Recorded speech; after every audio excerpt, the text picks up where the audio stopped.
On the morning of September 14, 1856, servants discovered the bodies of Catherine Grimble, wife of Circuit Court Judge Nathaniel Grimble, and a man named Isaiah, enslaved on the Grimble plantation, locked together in death in the judge's own study.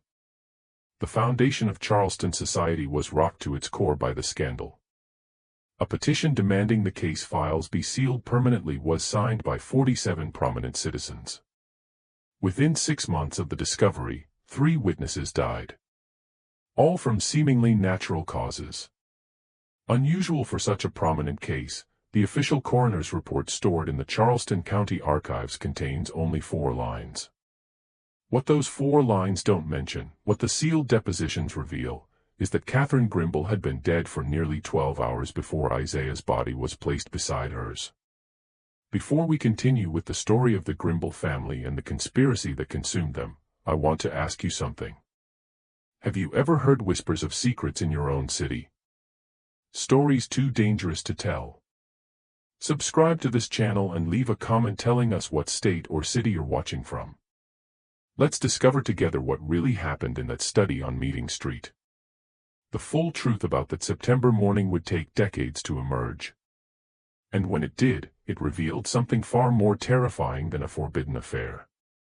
Charleston in 1856 stood at the precipice of transformation, though few acknowledged the tremors beneath their feet. The city's cobblestone streets bore the weight of carriages carrying men and women who believed their world immutable, their society ordained by divine providence. With confidence of permanence, grand homes faced the harbor along the Battery. Their piazzas were shaded against the brutal southern sun. Their gardens were tended by hands that would never own the soil they cultivated. One of these homes on Meeting Street was occupied by Judge Nathaniel Grimble, a 3-story structure distinguished by its elaborate ironwork and the ancient live oak dominating the front garden. At 49, Nathaniel represented the 3rd generation of Grimbles to practice law in Charleston. His grandfather had signed the state constitution. His father had served in Congress. With a reputation for fairness that made him unusual among his peers, Nathaniel himself presided over the circuit court. He had on 2 occasions ruled against fellow plantation owners in cases involving the treatment of enslaved people, decisions that earned him respect from some quarters and suspicion from others. Before their marriage 26 years earlier, his wife, Catherine, had been Catherine Rutledge. The Rutledges claimed lineage back to the colonial governors, and Catherine had been raised with the understanding that her primary duty was to maintain the dignity of both families. She performed this role with grace, hosting the necessary dinners, attending the proper churches, serving on the committees that organized charitable works for the poor whites of Charleston. A certain melancholy in her bearing was noted by those who knew her well, a distance in her gaze during even the most animated social gatherings. Some attributed this to the loss of her only child, a daughter who had died of fever at age 7, 16 years before our story begins. Others whispered about different sorrows, though never loudly enough to be overheard. 37 enslaved people were maintained by the Grimble household across their Meeting Street home and their rice plantation on the Ashley River. Isaiah, 28 years old in 1856, had been born on the plantation but brought to the city residence 5 years earlier to serve as the judge's personal valet and driver. He was literate, which was illegal and dangerous, having been taught to read by Catherine herself during the years when she still believed she might change her world through small acts of defiance. Tall and composed, Isaiah moved through the Grimble house with the careful dignity of someone always aware of being watched, always conscious that any moment might require explanation. The household also included Dinah, who had served as Catherine's lady's maid for 18 years, and Samuel, the elderly butler, who had belonged to Nathaniel's father and now managed the daily operations of the house with quiet authority. These 3, Isaiah, Dinah, and Samuel, would become crucial witnesses to events that none of them fully understood. They testified to fragments of truth that, when assembled, revealed a picture none could have imagined. Charleston's high society in 1856 operated according to codes as rigid as they were unspoken. The Grimble family moved within a social circle that included the Ravenels, the Pinckneys, the Priolos, families whose names adorned the membership rolls of the Street Cecilia Society. These were people who could trace their Charleston roots back generations, who married within their circle, who maintained appearances even as financial pressures mounted and the national political situation grew increasingly unstable. Among these families, the Vanderhorsts occupied a peculiar position. Marcus Vanderhorst, also a lawyer, had long harbored ambitions for the circuit court bench that Nathaniel occupied. The two men had been acquaintances since childhood, but never friends. Marcus practiced a more aggressive style of law, representing the interests of the largest plantations, defending their rights with an ideological fervor that made him popular among the most extreme voices in Charleston society. He often appeared at social gatherings with his wife, Eleanor, a brittle woman whose smile never reached her eyes, and their son, Peter, who at 24 had already developed a reputation for drinking and gambling that concerned even his father. The summer of 1856 had been particularly oppressive, with temperatures reaching heights that sent those who could afford it fleeing to the mountains of North Carolina or the relative coolness of Sullivan's Island. The Grimbles, however, had remained in the city. Nathaniel was hearing a complex case involving a disputed inheritance that required his presence in court throughout August and September. Catherine had cited the need to oversee renovations to their plantation house, though servants later testified that she had visited the property only twice during those months. On September 10, 4 days before the bodies were discovered, Marcus Vanderhorst had hosted a dinner at his home on Trad Street. The guest list included the Grimbles, several other prominent lawyers, a state senator, and a visiting journalist from Richmond who was writing a series of articles defending Southern institutions. The dinner conversation had turned, as it often did in those days, to politics, the Kansas-Nebraska Act, the Sumner assault, the growing boldness of abolitionists in the North. According to witnesses who attended, Nathaniel had been unusually quiet during these discussions. When pressed by Marcus for his opinion on a proposed state law that would make teaching enslaved people to read a crime punishable by imprisonment, Nathaniel had responded with characteristic precision, "The law as proposed is redundant. We already prohibit such instruction. Adding imprisonment suggests we cannot enforce our existing statutes, which hardly projects strength." It was a careful answer, neither endorsing nor condemning, but several guests noticed Marcus's expression harden.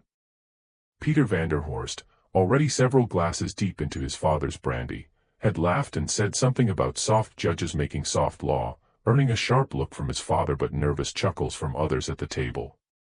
Catherine had excused herself early, claiming a headache. Isaiah had been summoned to bring the carriage around, and witnesses later recalled seeing Catherine standing on the Vanderhorst piazza while she waited, staring out at the darkened street with an expression one guest described as, like a prisoner counting the stones in her cell. The next 3 days passed in what appeared to be routine fashion. Nathaniel presided over court sessions. Catherine received a visit from her sister, managed household affairs, attended a meeting of the Ladies' Benevolent Society. But servants later testified to subtle disturbances in the household's normal rhythm. Dinah noticed that Catherine seemed distracted, often staring at nothing, sometimes startling when addressed. Samuel mentioned that the judge had received several visitors in his study during the evenings, meetings that were unusual because they happened after dinner and involved men who normally would not have called at such hours.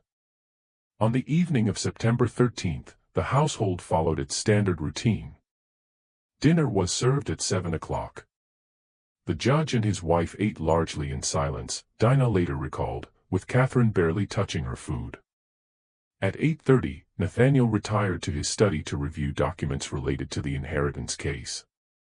Catherine went to her sitting room on the second floor, where she normally spent her evenings reading or doing needlework. Isaiah was dismissed for the night after helping the judge into his smoking jacket and ensuring the study fire was properly laid. Samuel locked the doors at 9:30, as he did every night, and the household settled into sleep. What happened during the next several hours would be reconstructed only partially from physical evidence and conflicting testimonies, but certain facts remained indisputable. At some point between 9:30 that evening and dawn, Catherine Grimble died in her husband's study. And sometime after her death, Isaiah's body was placed beside hers in a tableau designed to suggest a secret affair interrupted by violence. The morning of September 14th dawned clear and already warm, promising another sweltering day. Samuel rose at his customary 5:30 to begin opening the house, drawing back curtains, opening windows to catch what little breeze moved through the city's streets. At 6, he knocked on the study door to wake the judge, as he had done every morning for 20 years. When no response came, he knocked again. The door was locked from inside, which was unusual but not unprecedented. The judge sometimes locked himself in when working late on particularly sensitive cases. By 6:30, with still no response, Samuel's concern deepened.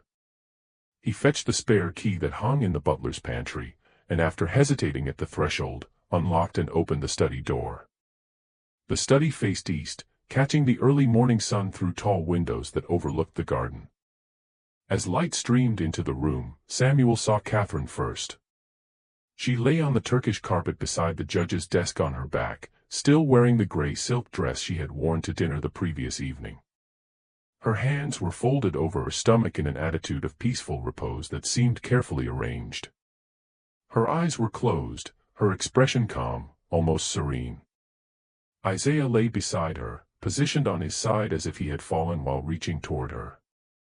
He wore the dark trousers and white shirt that comprised his work clothes, but his feet were bare. His eyes were open, staring at nothing, and his right hand extended toward Catherine's shoulder, though not quite touching it. Between them, clearly placed rather than dropped, lay an empty laudanum bottle. Samuel stood in the doorway for what he later described as time outside of time, his mind refusing to assemble what his eyes showed him into any coherent narrative. The desk bore evidence of work, papers spread across its surface, the judge's reading glasses lying atop an open ledger, a glass of whiskey barely touched.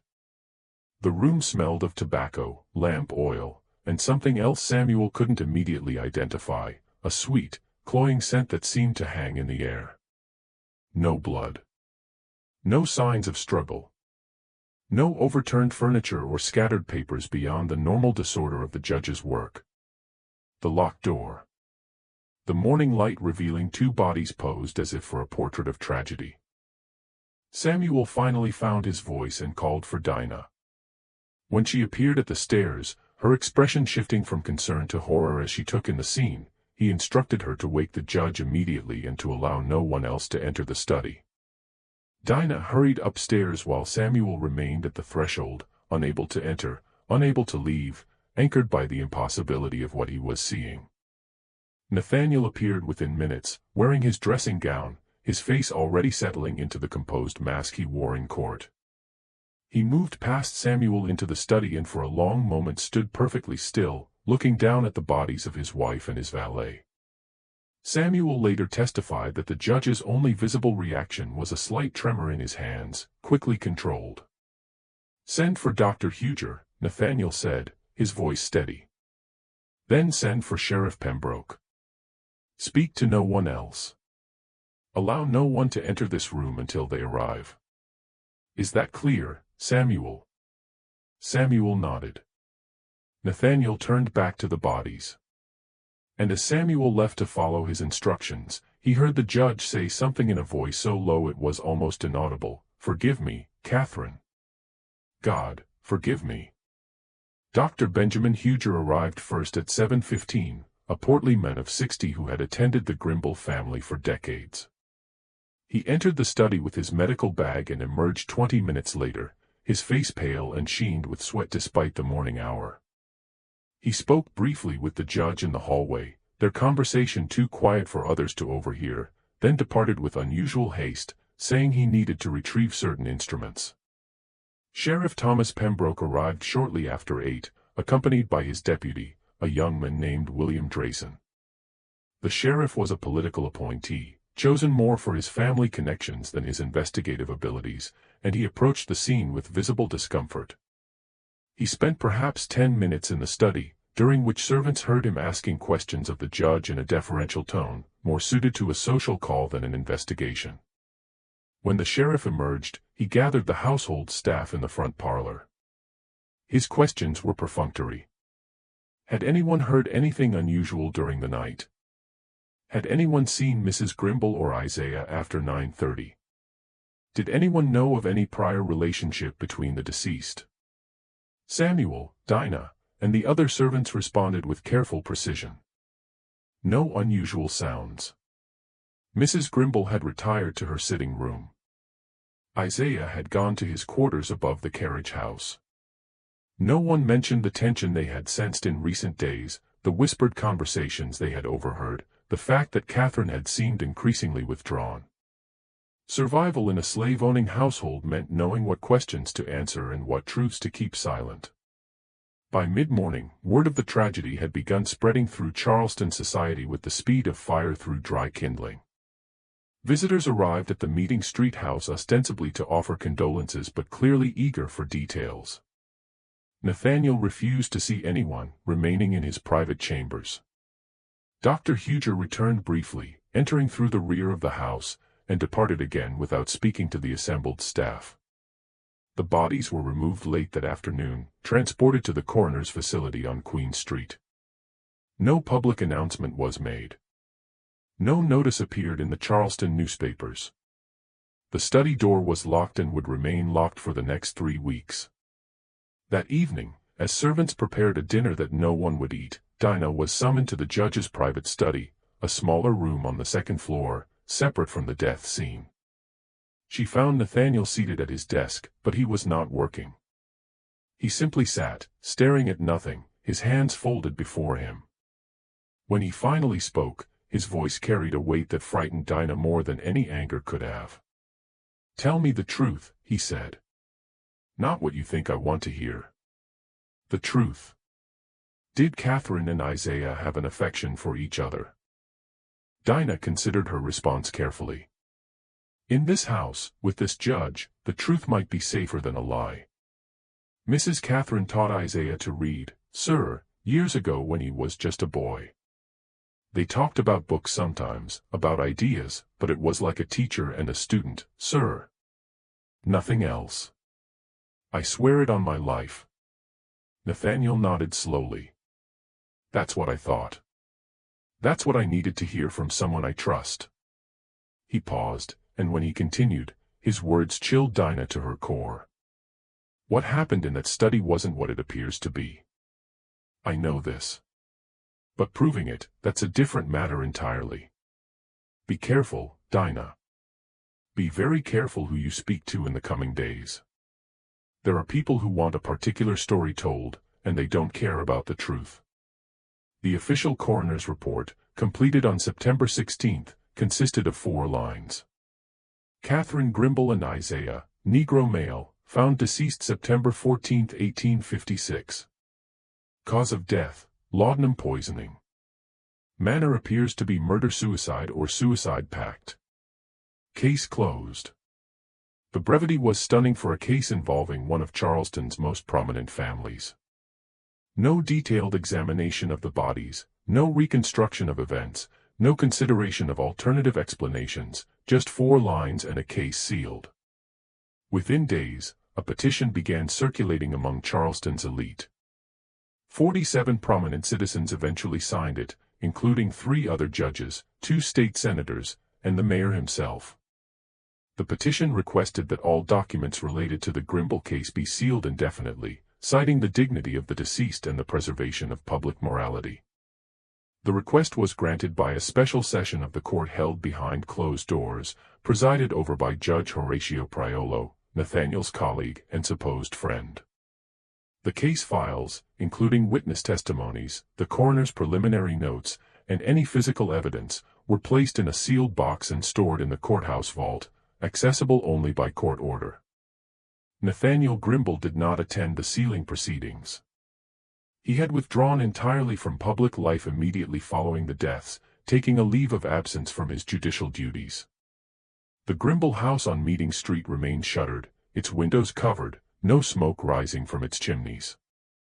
Servants reported that the judge stayed primarily in his upstairs chambers, seeing no one, eating little, spending hours writing in journals that he allowed no one to read.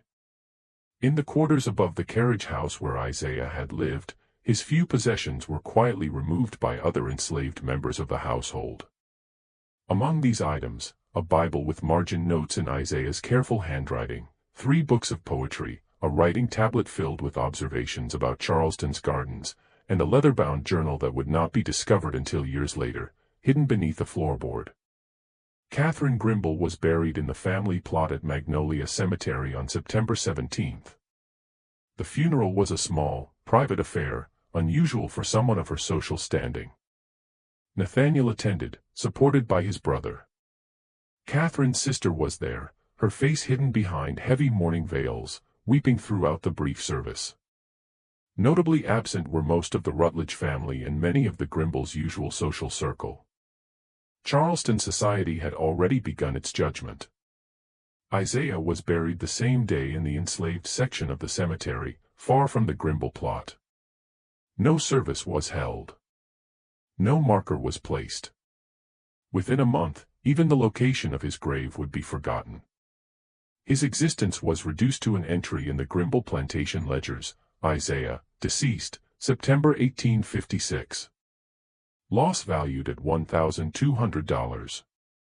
The whispers started immediately, in parlors across Charleston, in the market, at church gatherings. People who had never exchanged more than pleasantries with Catherine Grimble suddenly claimed intimate knowledge of her character.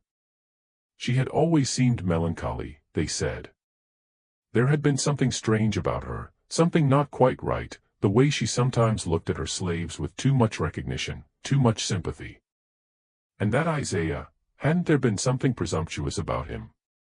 The way he carried himself, the way he looked people in the eye. Clearly, there had been something illicit going on, something immoral, and it had led to this inevitable tragedy. Others, a quieter minority, questioned the official narrative. Why would Catherine, who had never shown any sign of romantic attachment to Isaiah, suddenly conduct an affair so carelessly? Why would Isaiah, who understood better than anyone the consequences of such an accusation, risk not only his own life but the safety of everyone in the Grimble household? Why was the coroner's report so abbreviated? Why were the case files sealed? But these questions were asked only in the most private conversations, and even then with nervous glances toward doors and windows. Charleston in 1856 was not a place where challenging the prevailing narrative was safe, particularly when that narrative served to reinforce existing social structures and beliefs. 3 weeks after the deaths, Marcus Vanderhorst visited the Grimble house, arriving early in the morning unannounced. Samuel, who answered the door, tried to turn him away, explaining that the judge was receiving no visitors. But Marcus insisted, his voice carrying the kind of authority that expected compliance. "Tell Judge Grimble that I have information he needs to hear. Tell him it concerns the events of September 14th. Tell him I'm here as a friend." The judge received him in the upstairs study. Their conversation lasted nearly an hour, and though servants could not hear the words, they heard the tone, Marcus's voice initially measured and sympathetic, gradually rising to something more insistent, almost threatening. Nathaniel's responses came less frequently and quieter. When Marcus finally left, Samuel noted that his expression carried satisfaction, like a lawyer who had won an important concession. That same afternoon, Nathaniel emerged from his self-imposed isolation. He called Samuel and Dinah to the study and spoke to them with a composure that seemed forced, artificial. "I am returning to my duties on Monday," he announced.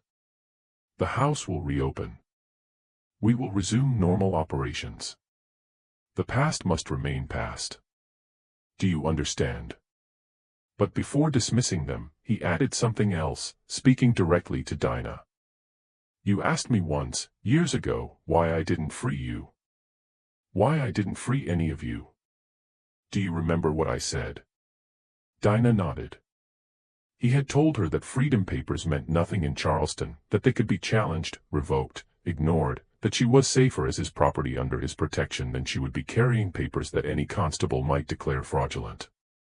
"I was wrong," Nathaniel said now, his voice hollow. "I told myself I was protecting you. But I was really protecting myself.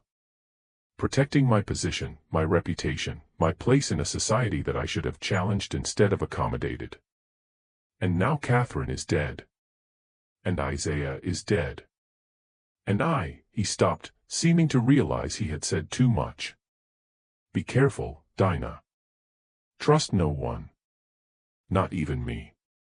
Judge Nathaniel Grimble returned to the circuit court bench on October 1, 1856, exactly 17 days after the deaths. His colleagues welcomed him back with expressions of sympathy that seemed rehearsed, hollow. Court proceedings resumed, and for several weeks, life appeared to return to its previous rhythms. But those who knew Nathaniel well noticed changes. He had lost weight. His face had acquired new lines. And there was a hardness in his eyes that had not been there before. In early November, something unexpected happened. A letter arrived at the courthouse addressed to Judge Grimble, but intercepted by his clerk, a young man named Daniel Ravenel, whose family connections had secured him the position. The letter bore no return address and had been posted from Columbia. Daniel, following what he later claimed were his duties, opened and read the letter before presenting it to the judge. The letter's contents were brief but explosive. Judge Grimble, I was Dr. Huji's assistant on September 14th. What I observed in your study contradicts the official report. The positioning of the bodies, the rigor mortis, the lividity patterns, nothing matched a simultaneous death or even deaths within the same hour. I kept silent because I was told to, but my conscience troubles me. I am leaving South Carolina. Consider this my testimony to truth, whatever good it may do. James Thornton. Daniel Ravenel immediately took the letter to Marcus Vanderhorst, not to Judge Grimble. This fact would later prove significant. Marcus called an emergency meeting of several prominent attorneys and judges that very evening, held at his office on Broad Street. Nathaniel was invited, though it was clear he was being summoned rather than consulted. According to later testimony from a clerk who overheard portions of the meeting, Marcus had presented the letter as evidence of a potential scandal, not the scandal of September 14th, but the scandal of a cover-up. If this Thornton fellow starts talking in Columbia, or, God forbid, writes to northern newspapers, we'll have abolitionists swarming Charleston, calling this another example of Southern immorality, Marcus argued. We need to contain this. We need to ensure that the official story remains unchallenged. The response he proposed, pressured Dr. Huger to provide a more detailed report affirming the murder-suicide theory, locate and silence James Thornton through whatever means necessary, and ensure that no other witnesses felt compelled to speak out. Several men in the room agreed. But Nathaniel, according to the clerk's account, stood and spoke for the first time that evening. Or, he said, his voice cutting through the discussion, we could acknowledge that there are questions about what happened that night. We could reopen the investigation. We could seek truth instead of convenience. The silence that followed was profound. Marcus finally responded, his voice carrying both pity and warning. Nathaniel, I understand you're grieving, but you need to consider what you're suggesting. A reinvestigation would require examining Catherine's reputation in detail. It would require questioning the household staff, including your slaves, in ways that might produce testimony that, well, that might be even more damaging than the current narrative. Sometimes, difficult as it may be, we must accept that certain truths are better left undisturbed. Nathaniel left the meeting shortly after, and according to Samuel, who waited with the carriage, the judge's hands shook as he climbed inside. That night, Nathaniel did something he had never done before. He summoned Dinah and Samuel to his study and spoke to them as equals, not as property. I need to know what you know, he said. Not what you think it's safe to tell me. Everything. Catherine's state of mind in the days before her death, any unusual visitors, any conversations you might have overheard. I know you've been protecting me, protecting yourselves, but protection through silence is no longer enough. What followed was a conversation that lasted past midnight. Dinah revealed that Catherine had received letters in the weeks before her death, letters that arrived with no return address, that Catherine read and immediately burned in the fireplace.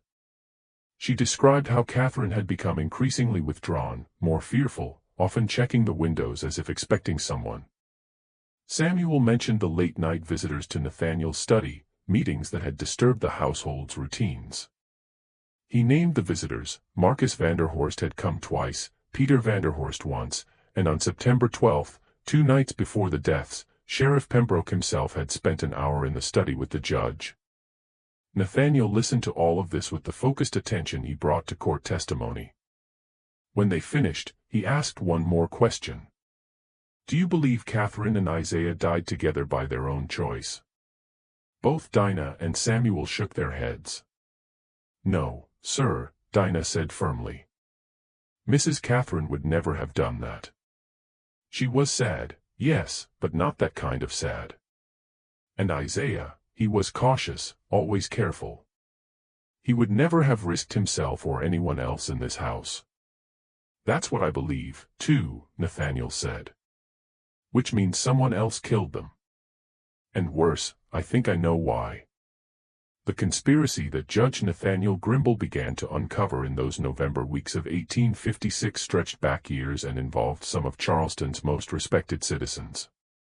It centered on money, power, and the upcoming state elections, elements far more dangerous than any forbidden romance. In late 1855, a large tract of land north of Charleston, nearly 3,000 acres, had come up for sale following the death of its owner, Colonel Henry Bowman, who left no direct heirs. The land was valuable, prime soil for cotton with river access that made transportation efficient. Multiple parties expressed interest, but the estate settlement was complicated by conflicting wills and disputed claims from distant relatives. The case landed on Nathaniel Grimble's court docket in February 1856. As he reviewed the documents, he discovered irregularities, signatures that appeared forged, witness testimonies that contradicted each other, and, most troubling, evidence suggesting that certain parties had known about Colonel Bowman's death before it was publicly announced and had begun maneuvering to acquire the land immediately.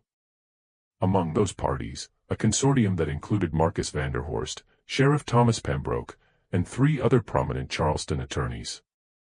They had formed an investment group with the intention of purchasing the Bowman land, subdividing it, and reselling it at enormous profit. Their plan required that the estate sale proceed quickly without extensive legal challenges, and that certain competing claims be dismissed. Nathaniel had been expected to facilitate this. As a fellow member of Charleston's elite, as someone who understood how business was conducted, he should have recognized his role and played it appropriately. Instead, he had done something unthinkable. He had begun a legitimate, thorough investigation of the estate documents. He had discovered the forgeries. He had uncovered evidence suggesting that Colonel Bowman's death might not have been from natural causes as reported, but from poison administered over several months. And he had scheduled a hearing for September 30, 1856, at which these findings would be presented publicly. Catherine had learned about this in early September. The letters Dinah mentioned, the ones Catherine burned, they had been warnings, thinly veiled threats suggesting that certain actions would have consequences for the Grimble family.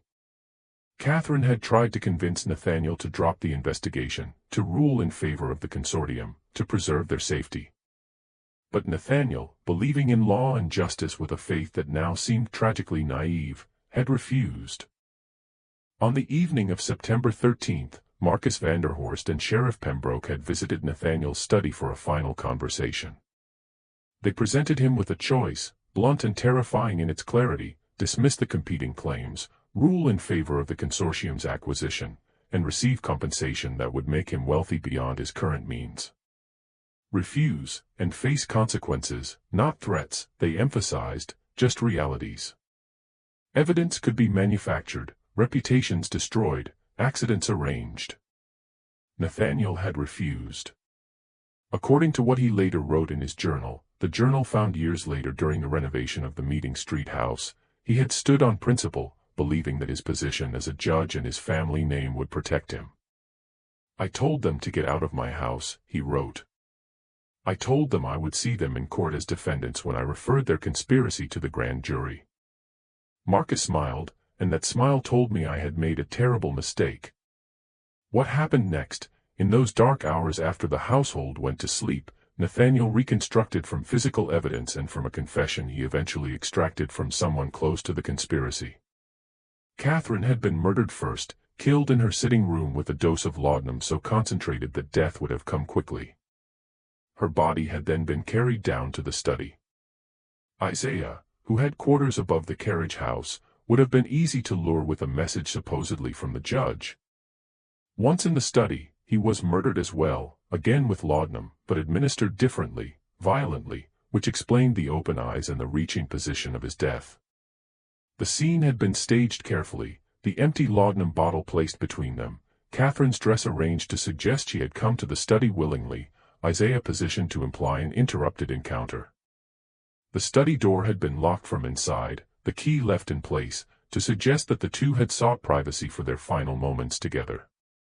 Every detail was calculated to create a narrative that Charleston society would not only believe but would want to believe, a narrative that reinforced every prejudice and fear about racial mixing and moral transgression.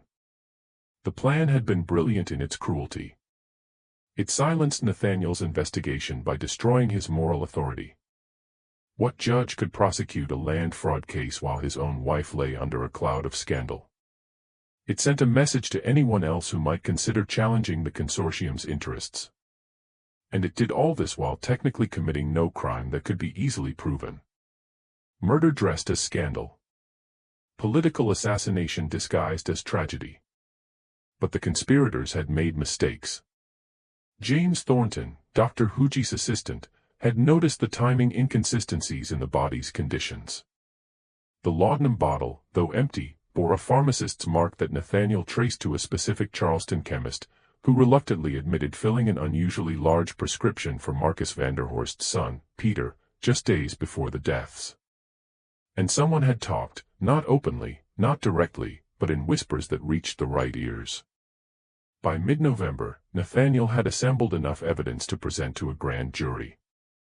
Not proof, not quite, but enough to raise serious questions, enough to force a real investigation. He prepared his materials carefully, made copies which he stored in different locations, and scheduled a meeting with the state attorney general for December 1st. He never made that meeting. On the evening of November 28, 1856, fire broke out in the Grimble house on Meeting Street. The fire started simultaneously in 3 different locations, a pattern that even the primitive fire investigation techniques of the era recognized as arson. The house burned completely. And while the servants escaped, Nathaniel Grimble did not. His body was found in the upstairs study where he had been working when the flames began. The door to that study had been locked from outside. The key was never recovered. Within days, 3 more deaths occurred. Samuel, the elderly butler, died of what was called a heart seizure while walking near the market. Dinah disappeared entirely and was never seen again. Later rumors suggested she had escaped to the north, but no confirmation ever emerged. And Peter Vanderhorst, Marcus's dissolute son, died of what his father claimed was accidental laudanum poisoning, though many suspected Marcus had silenced his own son to eliminate the connection to the earlier murders. The Bowman estate case was reassigned to Judge Horatio Priolo, who ruled in favor of the consortium within a week. The land was purchased, subdivided, and sold. The profits made several Charleston families very wealthy. And the story of the Grimble tragedy entered Charleston's historical memory as a cautionary tale about forbidden desires and inevitable justice, not as an account of conspiracy and murder. The full truth about September 14, 1856, did not emerge until decades later, long after everyone directly involved had died.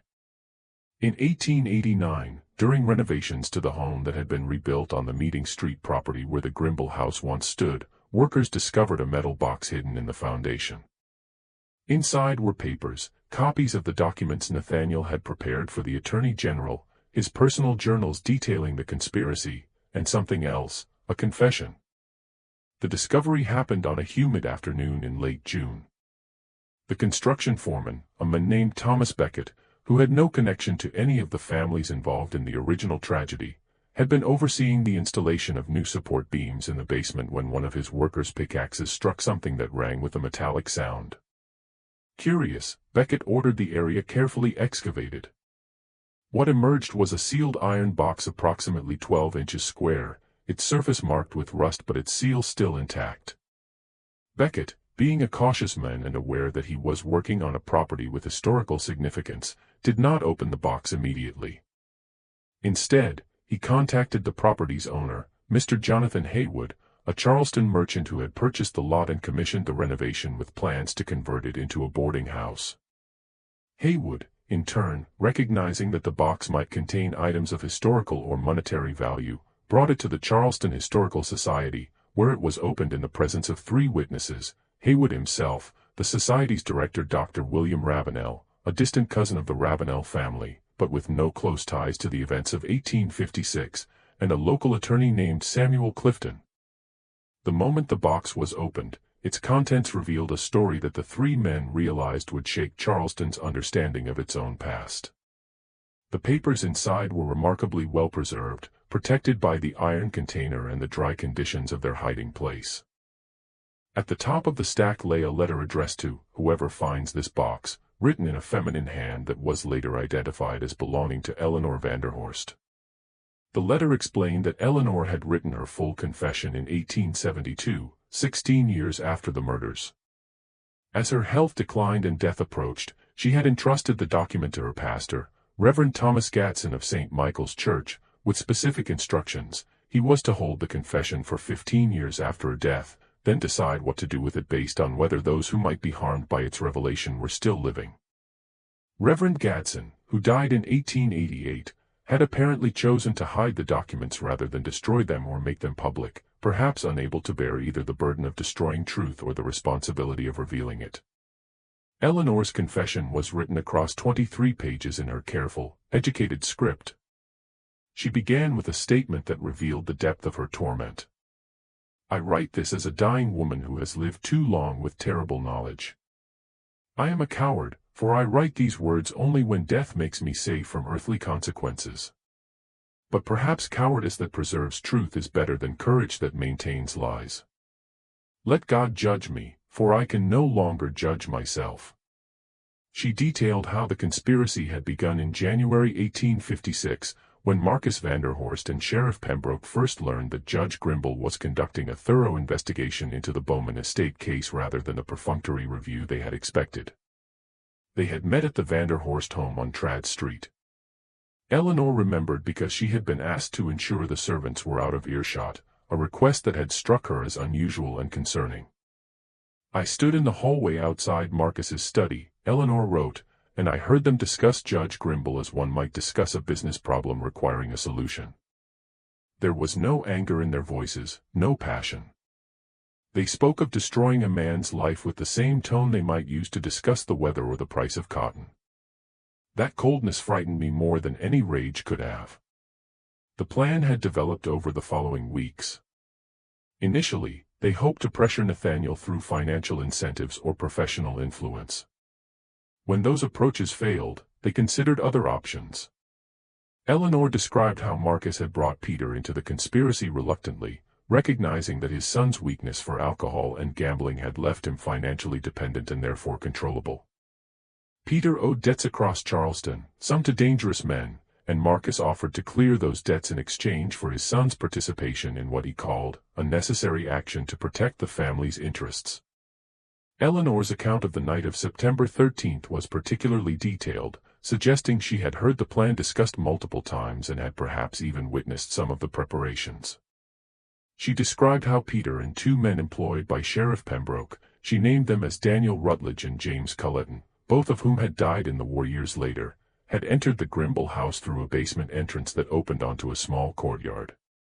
This entrance was secured by a simple latch that could be opened from outside with a thin blade, a vulnerability that Marcus had learned about from casual conversation with Catherine Grimble at a social function months earlier. They carried laudanum, Eleanor wrote, purchased in quantities from 3 different pharmacists to avoid suspicion, and mixed into a concentration that would kill quickly. They also carried laudanum in smaller doses, meant to sedate rather than kill, in case they encountered servants who needed to be silenced temporarily. Marcus had planned for every contingency except one, that the weight of what they were about to do might prove too heavy for any of them to carry afterward. The murderers had moved through the dark house with knowledge of its layout. Marcus had visited often enough to guide them through his descriptions. They found Catherine in her sitting room, reading by lamplight, as was her custom. When she looked up and saw men she did not know entering her private space, She had only a moment to register fear before Peter Rutledge covered her mouth while James Culleton forced the poison laudanum down her throat. Eleanor described this clinically, without emotion, as if distance from feeling made the truth easier to tell. Catherine struggled, Eleanor wrote, and in her struggle, she knocked over the lamp on the table beside her chair. Peter caught it before it could fall and start a fire, but the act of catching it, of preventing that accidental chaos while deliberately committing murder, struck him with the full horror of what he was doing. He vomited in the hallway afterward. Marcus told me later, and had to be reminded sharply that he could not fall apart until the work was finished. They had waited with Catherine's body for nearly 2 hours, ensuring she was dead and that her body had cooled sufficiently to make timing the deaths difficult. During this wait, Eleanor noted, they searched Catherine's sitting room and found letters, the threatening letters, that Catherine had burned, or thought she had burned. One had fallen behind the fireplace grate, unburned, and they took it as evidence of their caution in using messages that could not be traced back to them. At approximately 1:30 in the morning, Daniel Rutledge went to the quarters above the carriage house where Isaiah slept. He carried a note written on paper taken from the judge's own desk, in handwriting that roughly approximated Nathaniel's script. Isaiah, I require your assistance in the study immediately. Come quickly and quietly. Do not wake the household. N.G. Isaiah, as expected, came immediately. He trusted the judge completely, and the note's request for speed and quiet suggested some emergency that required discretion. When he entered the study through the door the conspirators had left unlocked from inside, he found not Judge Grimble, but 3 men who grabbed him before he could call out or flee. Eleanor's description of what followed was the most difficult section of her confession to read. Isaiah had fought them with desperate strength, understanding immediately that he was facing death and that his death would serve some purpose beyond simple murder. They had to force the laudanum into him, Eleanor wrote, holding him down while Peter Vanderhorst poured the poison into his mouth and clamped his jaw shut until he swallowed. The struggle took several minutes, and Isaiah's final moments were spent in terror and betrayal, dying in a room where he had served faithfully, killed by men whose names he probably knew from hearing them announced at social functions. Peter told his father later, Eleanor wrote, that Isaiah's eyes remained open and aware even as the laudanum began to work, that he seemed to be trying to understand why, what he had done to deserve this. Peter said those eyes haunted him, that he saw them every night when he tried to sleep, that he could not escape the memory of the desperate, confused gaze. I believe this is why Peter descended into the laudanum addiction that eventually killed him. Whether by his own hand or his father's, he was trying to escape what he had seen in Isaiah's dying eyes. After Isaiah died, the men arranged both bodies in the study according to Marcus's instructions. Catherine was positioned peacefully, as if she had died at rest. Isaiah was placed reaching toward her, his position suggesting intimacy interrupted. The empty laudanum bottle was carefully placed between them, positioned where it would be noticed immediately. They spent perhaps 20 minutes adjusting the scene, making certain that every detail supported the narrative. They needed a secret affair, a suicide pact or murder-suicide, a scandal that would destroy any moral authority Nathaniel Grimble might claim.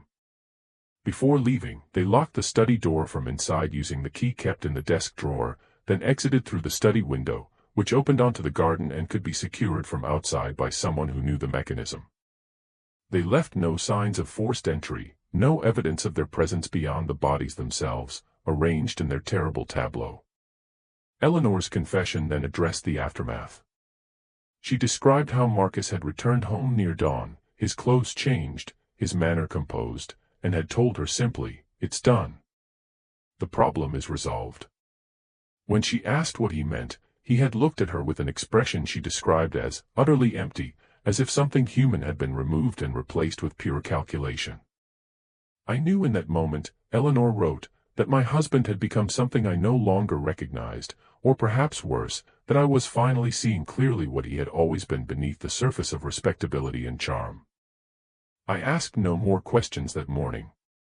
But in the days that followed, as the scandal spread, and I watched the official narrative take shape, I understood piece by piece what had been done. She described her growing horror as the plan's genius became clear. Nathaniel Grimble, confronted with the staged scene of his wife's infidelity and death, was paralyzed. To investigate the murders honestly would require him to subject Catherine's reputation to intense scrutiny, to allow lawyers and officials to examine every aspect of her life, her character, her relationships. The conspirators knew that Nathaniel would choose to protect Catherine's memory over pursuing justice, at least initially, giving them time to consolidate their position and destroy evidence. But they had underestimated Nathaniel's combination of grief and determination. Eleanor revealed that Marcus had been shocked when he learned, through sources in the courthouse, that the judge was quietly assembling evidence of the conspiracy.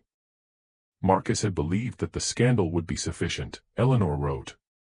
He believed that no man would risk further tarnishing his wife's name by suggesting her death was anything other than what it appeared. He had not anticipated that Nathaniel would sacrifice everything, including Catherine's reputation, for the sake of truth. The decision to kill Nathaniel had been made in late November during another meeting at the Vanderhorst home.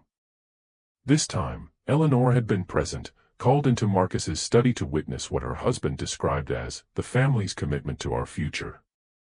Peter was there, visibly deteriorating, shaking and sweating despite the cool evening.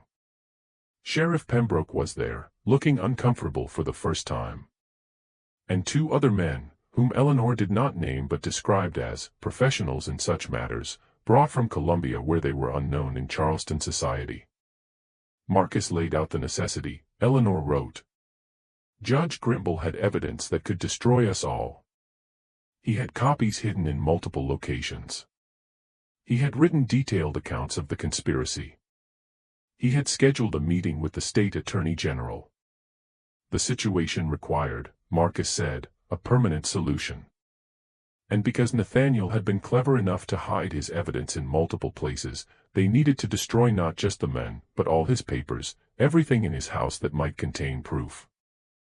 Fire was chosen as the method because it would destroy evidence while appearing accidental, or at least not immediately traceable to the conspiracy. The two professionals from Columbia were experienced in such work, Marcus assured the group. They would set fires in multiple locations simultaneously, creating a blaze that would spread too quickly for anyone to control. They would ensure that Nathaniel's study, where most of his recent work was stored, burned completely. Eleanor described her horror at hearing this plan, at watching her husband calmly discuss the murder of a man they had known for decades, whose wife they had already killed. She had finally spoken, asking Marcus if he understood what he was proposing, if he comprehended the magnitude of evil they were embracing. Marcus looked at me with what might have been pity, she wrote, and said, Eleanor, we passed the point of moral consideration when we acted in September. Now we're simply managing consequences. If you can't support this, you're welcome to leave Charleston and live quietly elsewhere with a generous allowance. But you cannot stay and become a liability. She had stayed, she admitted in her confession, because she lacked the courage to flee, because she feared the power Marcus wielded, because leaving would have required abandoning her home and everything she knew. I am writing this confession as my judgment of myself, Eleanor concluded this section. I was present when murder was planned, and I did nothing to prevent it. I am complicit in Judge Grimble's death, as surely as if I had struck the match myself.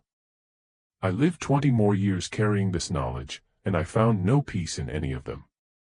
The fire had been set on November 28th, just as Nathaniel was preparing his final documents for the Attorney General meeting. Eleanor described how Marcus had spent that evening at their home, establishing an alibi, hosting dinner guests who would testify he had been nowhere near Meeting Street when the flames began. I remember looking across the dinner table at my husband, she wrote, watching him charm our guests with stories and jokes, and thinking that I was dining with a monster wearing a gentleman's face. News of the fire reached them near midnight.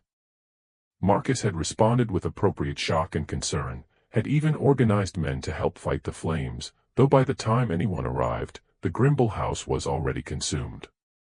I remember standing in our garden, Eleanor wrote, watching the orange glow in the sky where Meeting Street burned, and knowing that with that fire, truth itself was being reduced to ash. But truth, Eleanor revealed, was more resilient than the conspirators anticipated. Nathaniel Grimble, perhaps suspecting he might be in danger, had taken precautions. He had made multiple copies of his most important documents and distributed them to different locations. One set he had hidden in the courthouse itself, in a section of the archives where old estate records were stored, disguised among legitimate case files. Another set he had given to a trusted colleague, Judge Horatio Priolo, or so he thought. Priolo, it emerged, was himself compromised, and those documents never survived. But the third set, the one Nathaniel had sealed in an iron box and hidden in his own home's foundation, had been placed there weeks before the fire during a period when the house was undergoing minor repairs and the foundation was temporarily exposed. Eleanor's confession explained that she learned of these hidden documents from Marcus, who spent years worrying about their potential discovery.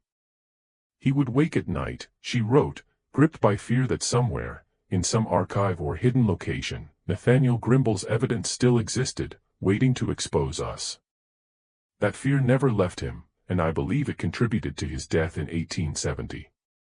He died not peacefully, but in terror, calling out in his final delirium about fires and locked doors and eyes that watched him. The confession also addressed the other deaths that followed November 28. Samuel's death, which had been reported as heart failure, was actually murder. Eleanor had overheard Marcus telling Sheriff Pembroke that, the old butler knows too much and might talk to save others in the household. Samuel had been poisoned with the same concentrated laudanum used on Catherine and Isaiah, administered by Daniel Rutledge in the market, made to look like the natural death of an elderly man. Dinah's disappearance was more ambiguous. Eleanor wrote that Marcus had planned to kill her as well, but Dinah had somehow learned of the danger and fled. I hope she reached the north, Eleanor wrote. I hope she found freedom and lived long enough to forget what she witnessed. But I never knew, and Marcus never spoke of whether his men caught up with her. Some questions I lived with had no answers. And Peter, Eleanor's own son. Her words about his death filled several pages, written in a hand that grew increasingly irregular, as if the act of writing about this particular loss physically pained her. Peter had deteriorated rapidly after Nathaniel's death, consuming laudanum in quantities that alarmed even his father. He spoke frequently, when drunk or drugged, about eyes that watched him, about Catherine Grimble appearing in his room at night, about Isaiah's hands reaching for him. Marcus grew concerned that Peter's deterioration would lead to public confession, that his son would reveal everything in a moment of drug-induced honesty or guilt-driven confession. On March 14, 1857, Eleanor wrote, Peter died in his bedroom from what Marcus reported as accidental laudanum poisoning. But I knew the truth. I had seen Marcus enter Peter's room that evening with a bottle. I had heard Peter cry out once, then fall silent. When Marcus emerged, he looked at me with eyes that contained no grief, only calculation. He was suffering, Marcus told me. This was mercy. But it wasn't mercy. It was murder. The murder of our own son to protect our position and prevent exposure. Eleanor's confession ended with reflections on justice and guilt, on the price of complicity and the weight of silence. She wrote about attending church every Sunday, kneeling in prayer, wondering if God could hear the prayers of someone who had allowed such evil to flourish. She described watching Charleston change through the war years, seeing the old order destroyed, and wondering if perhaps that destruction was itself a form of divine judgment, a cleansing fire that consumed the society that had produced and protected people like her husband. I am dying now, her final paragraph read. And I face whatever judgment awaits with this confession as my only offering. I did not have the courage to speak while it might have mattered, while justice might still have been served. I offer truth now only when it can harm no one but the dead, myself included, soon enough.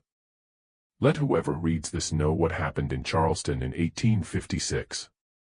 Let them know that beneath our beautiful homes and gracious manners, we were capable of monstrous evil. Let them judge us, since we would never judge ourselves. The discovery of Eleanor's confession in 1889 created an immediate dilemma for those who found it. Dr. Ravenel, examining the documents with the eye of a historian, recognized their significance immediately, but he also recognized the complications they presented. Many of the families mentioned, the Vanderhorsts, the Rutledges, the Culletons, still had living descendants in Charleston, prominent citizens whose reputations would be destroyed by the confession's revelations. After lengthy discussion, the three men who had witnessed the box's opening made a decision that itself became part of the tragedy's legacy. They chose to preserve the documents, but not to make them immediately public.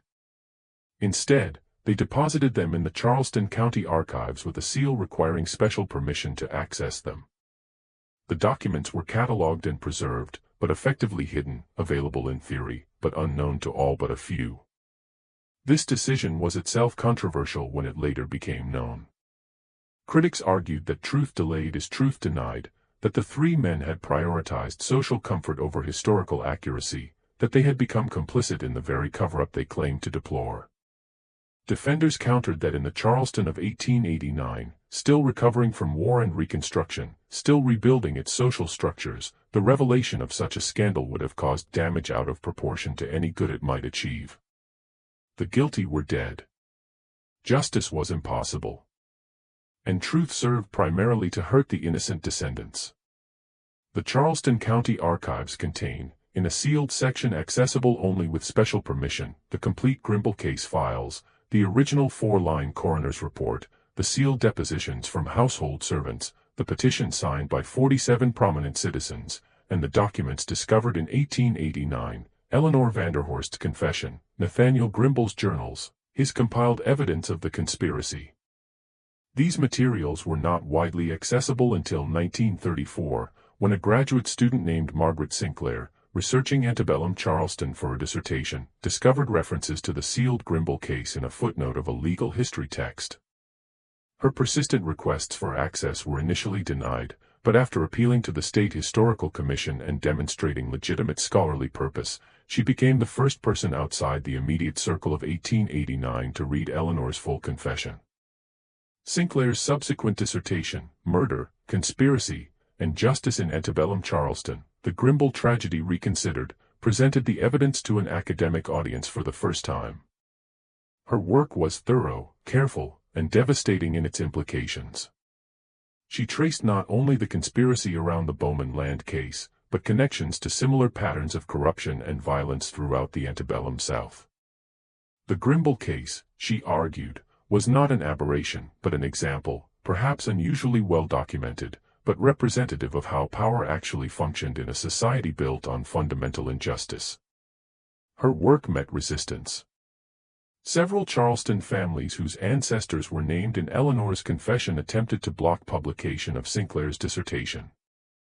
When that failed, they commissioned their own historians to write rebuttals, questioning Eleanor's mental state when she wrote the confession, suggesting she might have been confused or motivated by spite, proposing alternative explanations for the events of 1856. None of these rebuttals gained significant traction in scholarly circles, but they succeeded in their real purpose, creating enough doubt in popular understanding that the simple, scandalous version of events, the forbidden affair, the tragic deaths, remained the dominant narrative in Charleston's collective memory. Historians who have studied these materials recognize the Grimble tragedy as one of the clearest examples of how Southern justice operated in the antebellum period, not through law, but through power, not through truth, but through convenient narrative. The case reveals the mechanisms by which Charleston's elite maintained control, violence when necessary, but violence disguised, violence that reinforced rather than challenged the existing social order. Catherine Grimble and Isaiah were murdered not because they violated any moral boundary, but because Catherine's husband refused to participate in a land fraud scheme. Their deaths were political assassinations dressed in the clothes of scandal to make them serve double duty, eliminating opposition while reinforcing racial and social hierarchies. The genius of the conspiracy was in making the victims' own reputations serve as both weapon and shield, creating a narrative that Charleston society would embrace because it confirmed what they already believed or wanted to believe. Nathaniel Grimble understood this, and it broke him. According to his journal, he spent his final weeks paralyzed by a terrible paradox. To reveal the truth about the murders would require him to subject Catherine's reputation to even more scrutiny, to prove she was innocent by demonstrating how thoroughly she had been framed, which meant publicly examining her life in ways that played into the conspirators' hands, regardless of what that examination revealed. He could either protect Catherine's memory or seek justice for her death. But the way his enemies had structured the crime made it nearly impossible to do both. He chose justice anyway, and it cost him his life. But even that sacrifice proved insufficient. The truth emerged too late and incomplete. No trials were held, no punishments administered, no real accountability demanded, just historical footnotes and scholarly articles that few read, archived documents that fewer still request access to see. The Meeting Street property where the Grimble house once stood is now a law office, ironically enough, the firm of Henderson, Wright and Associates, specializing in real estate law. A small plaque outside notes that Judge Nathaniel Grimble once lived there, though it mentions nothing about the circumstances of his death or the tragedy that consumed his household. Charleston tour guides occasionally mention the Grimble tragedy during their historical walks, but they invariably tell the official story, the scandalous affair, the murder-suicide, the forbidden love that ended in death.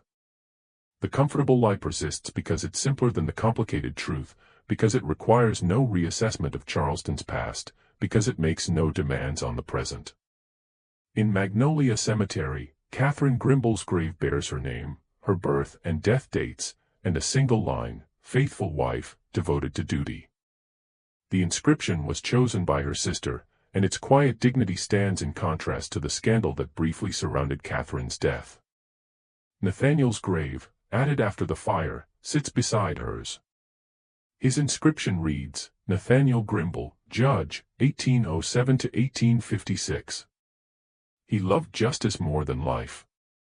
No one knows who chose those words, but they serve as a kind of code, a message to anyone who knows the real story.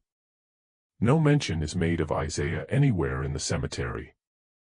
He lies in an unmarked grave in the Enslaved section, a part of Magnolia that has fallen into disrepair, where weeds grow tall and most markers have long since disappeared. He is one of thousands of enslaved people whose existence was recorded only as property, whose death was noted only as financial loss. In the Grimble estate settlement, his value was listed as $1,200. His death recorded in the same ledger column as a broken carriage and a lame horse. The Vanderhorst family tomb, by contrast, is an impressive marble structure near the cemetery's main avenue, well-maintained, bearing the names of Marcus, Eleanor, and Peter, along with several generations before and after. Marcus's inscription notes his distinguished service to Charleston's legal community, and his dedication to preserving Southern institutions. Nothing suggests the murders he orchestrated, the lives he destroyed, the conspiracy he led. Eleanor's inscription reads simply, beloved wife and mother, with no hint of the confession she wrote or the guilt that consumed her final years. Peter's grave bears only his name and dates, the brevity perhaps reflecting his father's final act of mercy, saying nothing rather than inventing virtues the son never possessed. History, as written in marble, tells only the stories that power once remembered. The Vanderhorsts are honored, their crimes concealed beneath respectability. The Grimbles are reduced to a tragic footnote, their victimhood transformed into scandal.